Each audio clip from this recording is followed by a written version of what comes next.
Long before Bold Anchor the harbor, long before steel drums feel. God lifted these islands from the ocean, stood strong for centuries. So it's fitting they were named after men with golden halos, 'cause angels don't give in just 'cause a little wind blows. We say we can when they say we can't.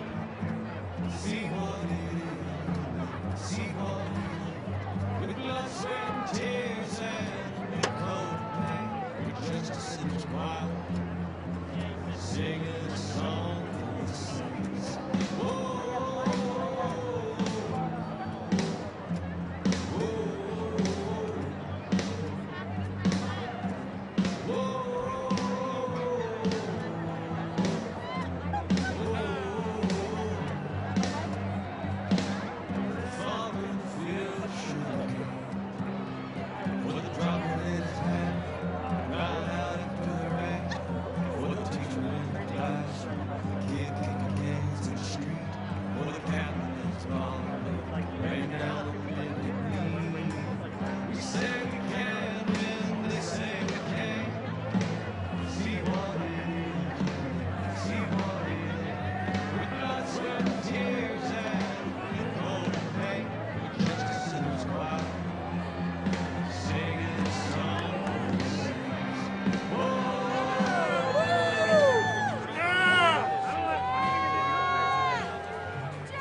the Vice President-elect of the United States of America, Kamala Harris.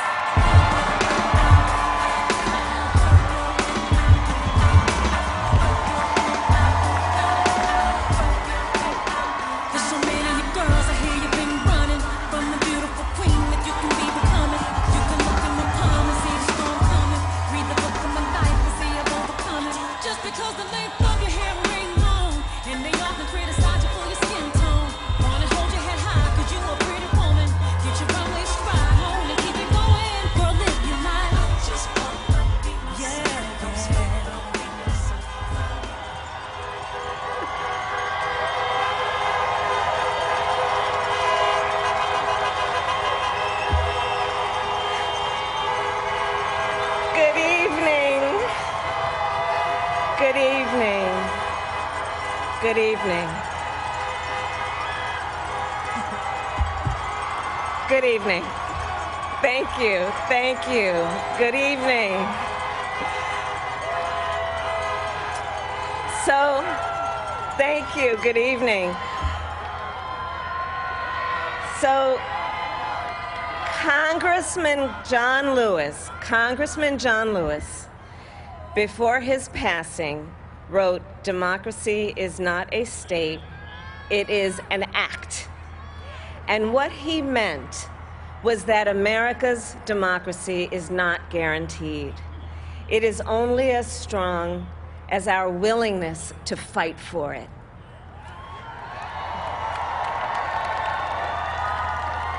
To guard it and never take it for granted.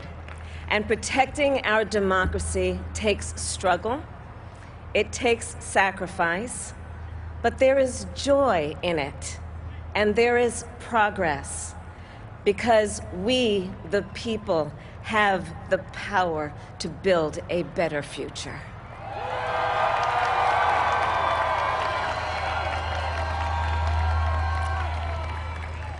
And when our very democracy was on the ballot in this election, with the very soul of America at stake, and the world watching, you ushered in a new day for America.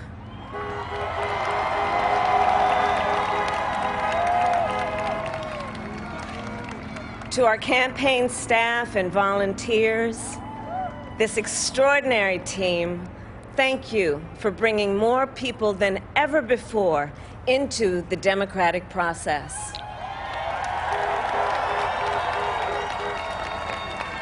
And for making this victory possible.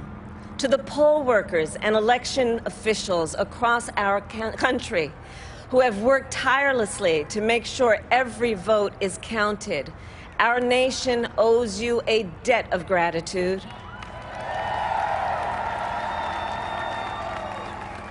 You have protected the integrity of our democracy.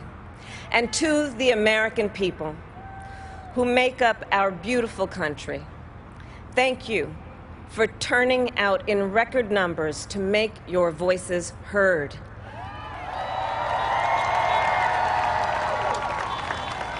And I know times have been challenging, especially the last several months.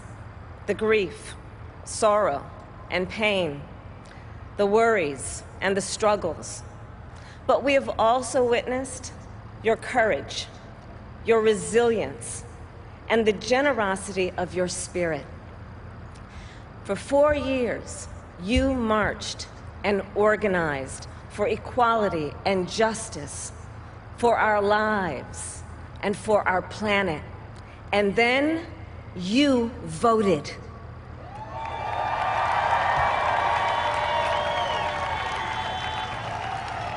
And you delivered a clear message. You chose hope and unity, decency, science, and yes, truth.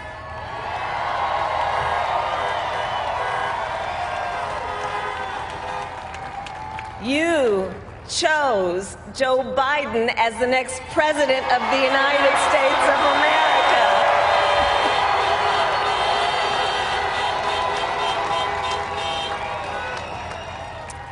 And Joe is a healer, a uniter, a tested and steady hand, a person whose own experience of loss gives him a sense of purpose that will help us as a nation reclaim our own sense of purpose, and a man with a big heart who loves with abandon. It's his love for Jill, who will be an incredible First Lady.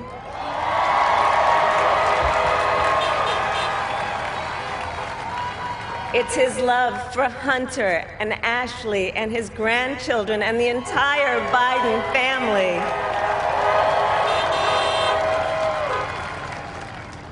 And while I first knew Joe as vice president, I really got to know him as the father who loved Bo, my dear friend who we remember here today. And to my husband, Doug,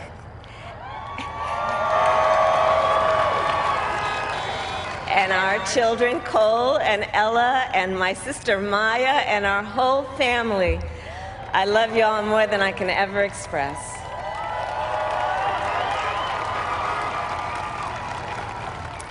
We are so grateful to Joe and Jill for welcoming our family into theirs on this incredible journey. And to the woman most responsible for my presence here today, my mother, Kamala Harris, who is always in our hearts.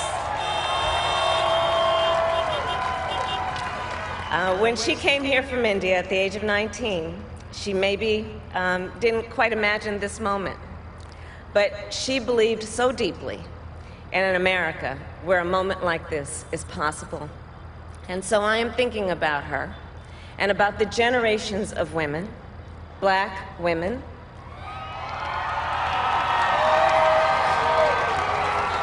Asian, white, Latina, Native American women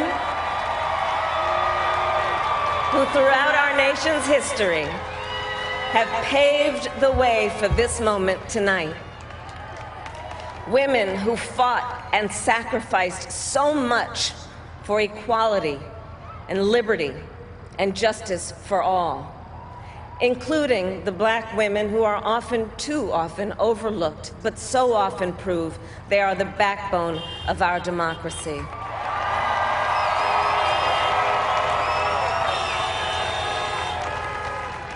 All the women who have worked to secure and protect the right to vote for over a century, 100 years ago with the 19th Amendment, 55 years ago with the Voting Rights Act, and now in 2020 with a new generation of women in our country who cast their ballots and continued the fight for their fundamental right to vote and be heard.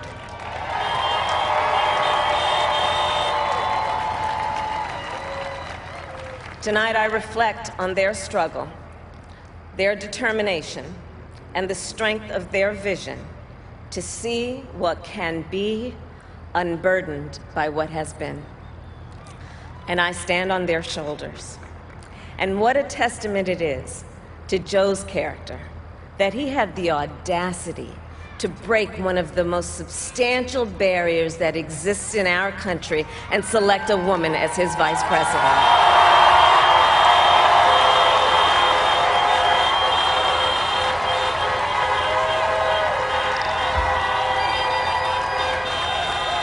But while I may be the first woman in this office, I will not be the last.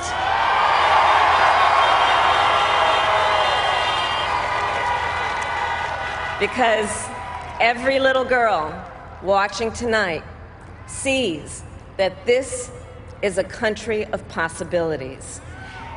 And to the children of our country, regardless of your gender, our country has sent you a clear message. Dream with ambition, lead with conviction, and see yourselves in a way that others may not, simply because they've never seen it before. But know that we will applaud you every step of the way.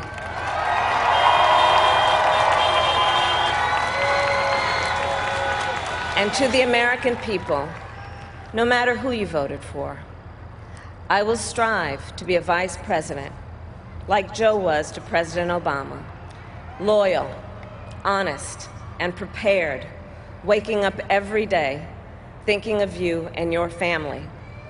Because now is when the real work begins, the hard work, the necessary work, the good work, the essential work to save lives and beat this epidemic, to rebuild our economy so it works for working people, to root out systemic racism in our justice system and society, to combat the climate crisis, to unite our country and heal the soul of our nation.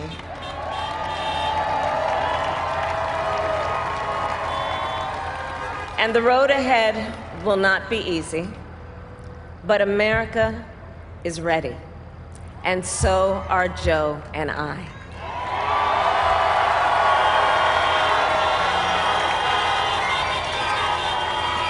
We have elected a president who represents the best in us, a leader the world will respect and our children will look up to, a commander-in-chief who will respect our troops and keep our country safe, and a president for all Americans.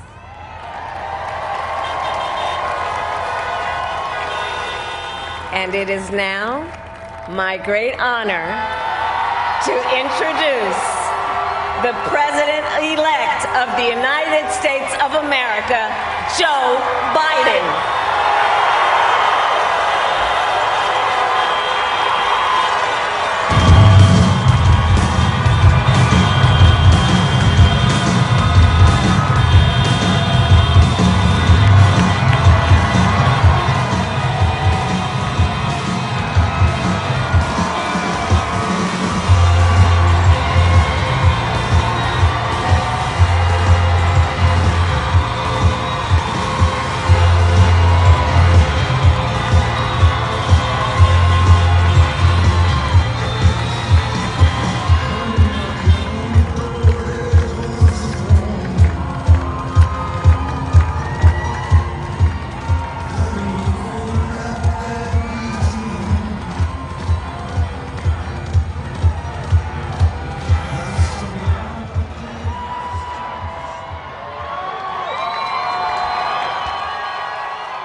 Hello, my fellow Americans, and the people who brought me the dance, Delawareans. I see my buddy Senator Tom Carper down there, and I think Senator Coons is there, and I think the governor's around. Is that Ruth Ann? And that former Governor Ruth Ann Minner. Most importantly, my sisters-in-law and my sister Valerie. Anyway. Folks, the people of this nation have spoken. They've delivered us a clear victory, a convincing victory, a victory for we the people. We've won with the most votes ever cast on a presidential ticket in the history of the nation. 74 million.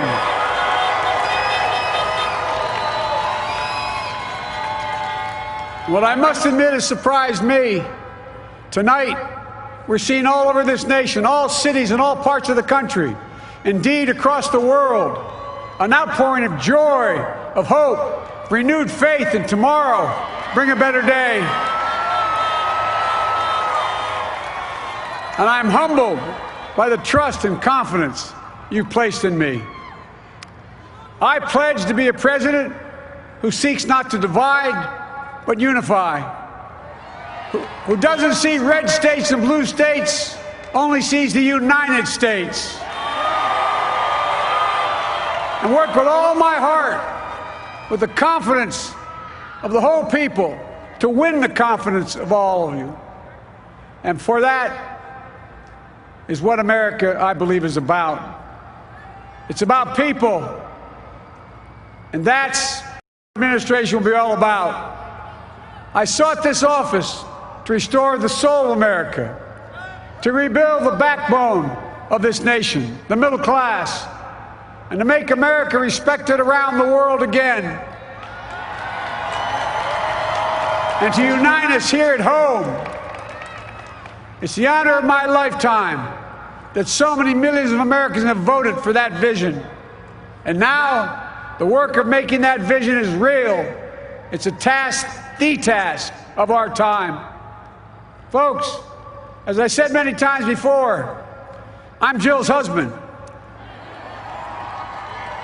And I would not be here without her love and tireless support of Jill and my son Hunter and Ashley, my daughter, and all our grandchildren and their spouses and all our family. They're my heart. Jill's a mom, a military mom, an educator. And she has dedicated her life to education. But teaching isn't just what she does, it's who she is. For American educators, this is a great day for y'all. You're going to have one of your own in the White House. And Jill's going to make a great First Lady. I'm so proud of her.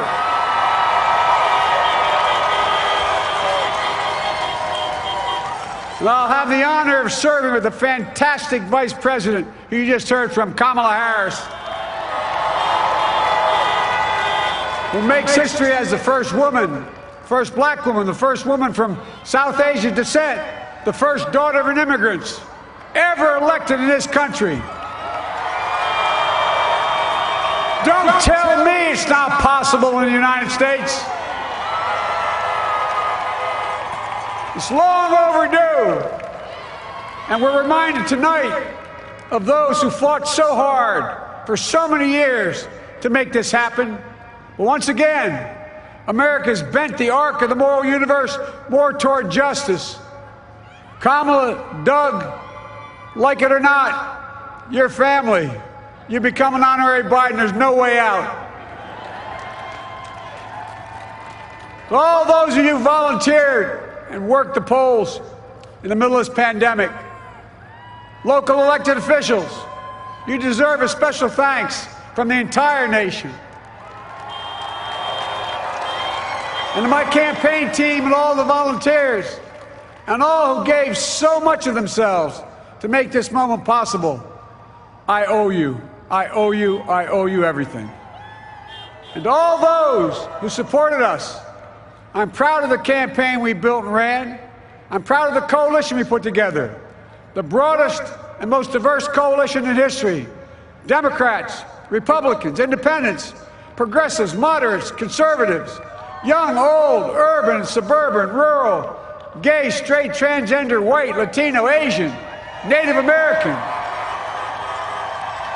I mean it, especially for those moments, and especially for those moments when this campaign was at its lowest ebb. The African American community stood up again for me. You've always had my back, and I'll have yours. I said at the outset, I wanted to represent this campaign to represent and look like America. We've done that. Now that's what I want the administration to look like and act like. For all those of you who voted for President Trump, I understand the disappointment tonight. I've lost a couple times myself. But now, let's give each other a chance. It's time to put away the harsh rhetoric, lower the temperature, see each other again, listen to each other again. And to make progress, we have to stop treating our opponents as our enemies. They are not our enemies. They are Americans. They're Americans. The Bible tells us, to everything there is a season, a time to build, a time to reap, and a time to sow, and a time to heal. This is the time to heal in America.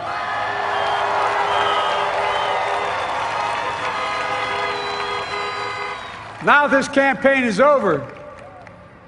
What is the will of the people? What is our mandate? I believe it's this. Americans have called upon us to marshal the forces of decency, the forces of fairness, to marshal the forces of science and the forces of hope, in the great battles of our time. The battle to control the virus, the battle to build prosperity, the battle to secure your family's health care, the battle to achieve racial justice and root out systemic racism in this country, and the battle to save our planet by getting climate under control, the battle to restore decency, defend democracy, and give everybody in this country a fair shot. That's all they're asking for, a fair shot. Folks, our work begins with getting COVID under control. We cannot repair the economy, restore our vitality, or relish life's most precious moments, hugging our grandchildren, our children, our birthdays, weddings, graduations, all the moments that matter most to us, until we get it under control.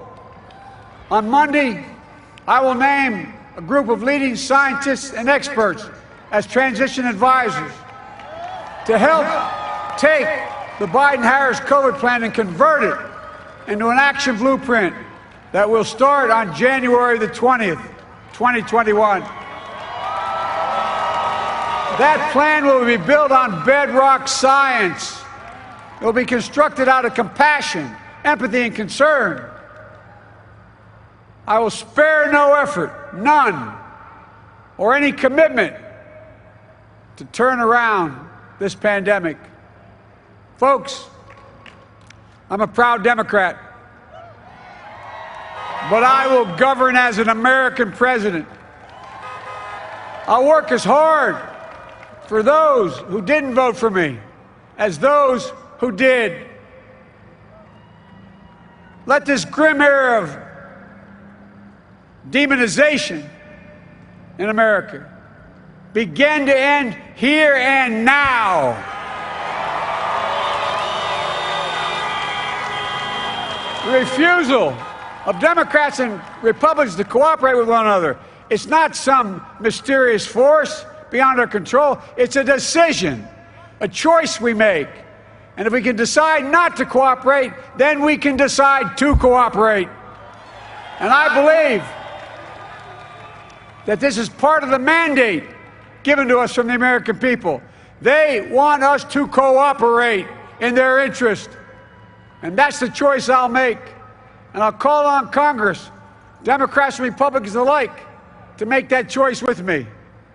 The American story is about slow yet steadily widening the opportunities in America. And make no mistake, too many dreams have been deferred for too long. We must make the promises of the country real for everybody, no matter their race, their ethnicity, their faith, their identity, or their disability. Folks, America has always been shaped by inflection points, by moments in time where we've made hard decisions about who we are and what we want to be. Lincoln in 1860, coming to save the Union. FDR in 1932, promising a beleaguered country a new deal. JFK in 1960, pledging a new frontier. And 12 years ago, when Barack Obama made history, he told us, yes, we can. Well, folks, we stand at an inflection point. We have an opportunity to defeat despair, to build a nation of prosperity and purpose. We can do it. I know we can. I've long talked about the battle for the soul of America. We must restore the soul of America. Our nation is shaped by the constant battle between our better angels and our darkest impulses. And what presidents say in this battle matters. It's time for our better angels to prevail. Tonight, the whole world is watching America. And I believe at our best, America is a beacon for the globe. We will lead not only by the example of our power, but by the power of our example. I've always believed, many of you heard me say it, I've always believed we can define America in one word: possibilities. That in America, everyone should be given an opportunity to go as far as their dreams and God-given ability will take them. You see, I believe in the possibilities of this country. We're always looking ahead to an America that's freer and more just, ahead to an America that creates jobs with dignity and respect, ahead of America that cures diseases like cancer and Alzheimer's, ahead to an America that never leaves anyone behind, ahead of America that never gives up, never gives in. This is a great nation. It's always been a bad bet to bet against America. We're good people. This is the United States of America, and there's never been anything we've been not able to do when we've done it together. Folks, in the last days of the campaign, I began thinking about a hymn that means a lot to me and my family, particularly my deceased son, Bo. It captures the faith that sustains me and which I believe sustains America. And I hope it can provide some comfort and solace to 230,000 Americans who've lost a loved one to this terrible virus this year. My heart goes out to each and every one of you. Hopefully this hymn gives you solace as well. And it goes like this. And he will raise you up on eagle's wings, bear you on the breath of dawn, and make you to shine like the sun, and hold you in the palm of his hand. And now together, on eagle's wings, we embark on the work that God and history have called upon us to do, with full hearts and steady hands, with faith in America and in each other, with love of country, a thirst for justice. Let us be the nation that we know we can be, a nation united, a nation strengthened, a nation healed. The United States of America, ladies and gentlemen, there's never been anything we've tried we've not been able to do. So remember, as our grandpapa used to say when I walked out of his home when I was a kid up in Scranton, he said, "Joey, keep the faith." And our grandmother, when she was alive, she yelled, "No, Joey, spread it. Spread the faith. God love you all. May God bless America, and may God protect our troops." Thank you, thank you, thank you.